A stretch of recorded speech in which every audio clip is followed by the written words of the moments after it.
ఓపిక ఉండగానే ఆస్తుల పంపకాలు చేస్తున్న సినీ ప్రముఖులు ఎందుకో తెలుసా? దీపం ఉండగానే ఇల్లు చక్కదిద్దుకోవాలని, ఓపిక ఉండగానే తమ ఆస్తుల పంపకాలు చేయాలని అంటుంటారు. గతంలో ఇలా వీలునామాలు కూడా రాసేవారు. అయితే రాను రాను తాము బానే ఉన్నాం కదా, పంపకాలు అప్పుడే ఏమిటి అనే తీరు నడుస్తోంది.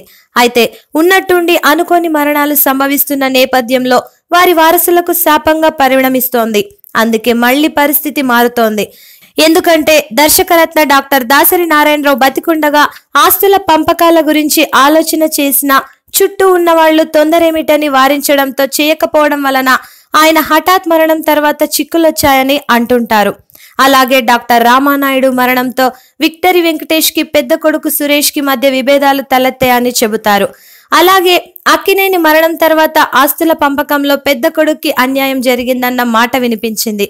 ఈ నేపథ్యంలో ఓపిక ఉండగానే ఆస్తుల పంపకం ముగించేయాలని ఇప్పుడు కొందరు సినీ ప్రముఖులు యోచన చేస్తున్నారట. సూపర్ స్టార్ కృష్ణ ఆ దిశగా ఆలోచిస్తూ తన మొత్తం ఆస్తిని 3 భాగాలుగా వేయాలని భావిస్తున్నారట.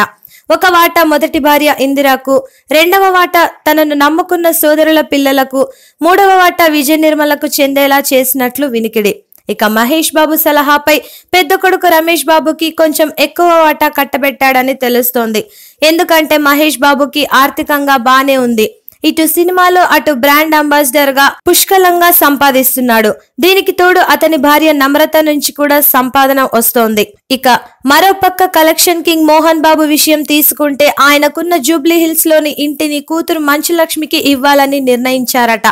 ఎందుకంటే లక్ష్మి భర్త స్థితిమంతుడు కాకపోవడమే కారణమట. అందుకే ఇల్లు ఆమె పేరున రాసి కొత్తగా శంషాబాద్ దగ్గర మోహన్ బాబు ఇల్లు కట్టుకుంటున్నాడు.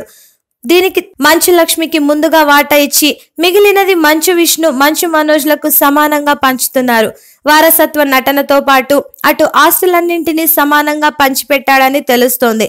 మొత్తానికి ఓపిక ఉండగానే అన్ని చక్కబెట్టాలనే కాన్సెప్ట్ అందరికీ మంచిదే కదా. Subscribe to Public Talk TV. Please subscribe Public Talk TV. Please subscribe to Public Talk TV. Tell me pretty lies, look me in the face. Tell me that you love me, even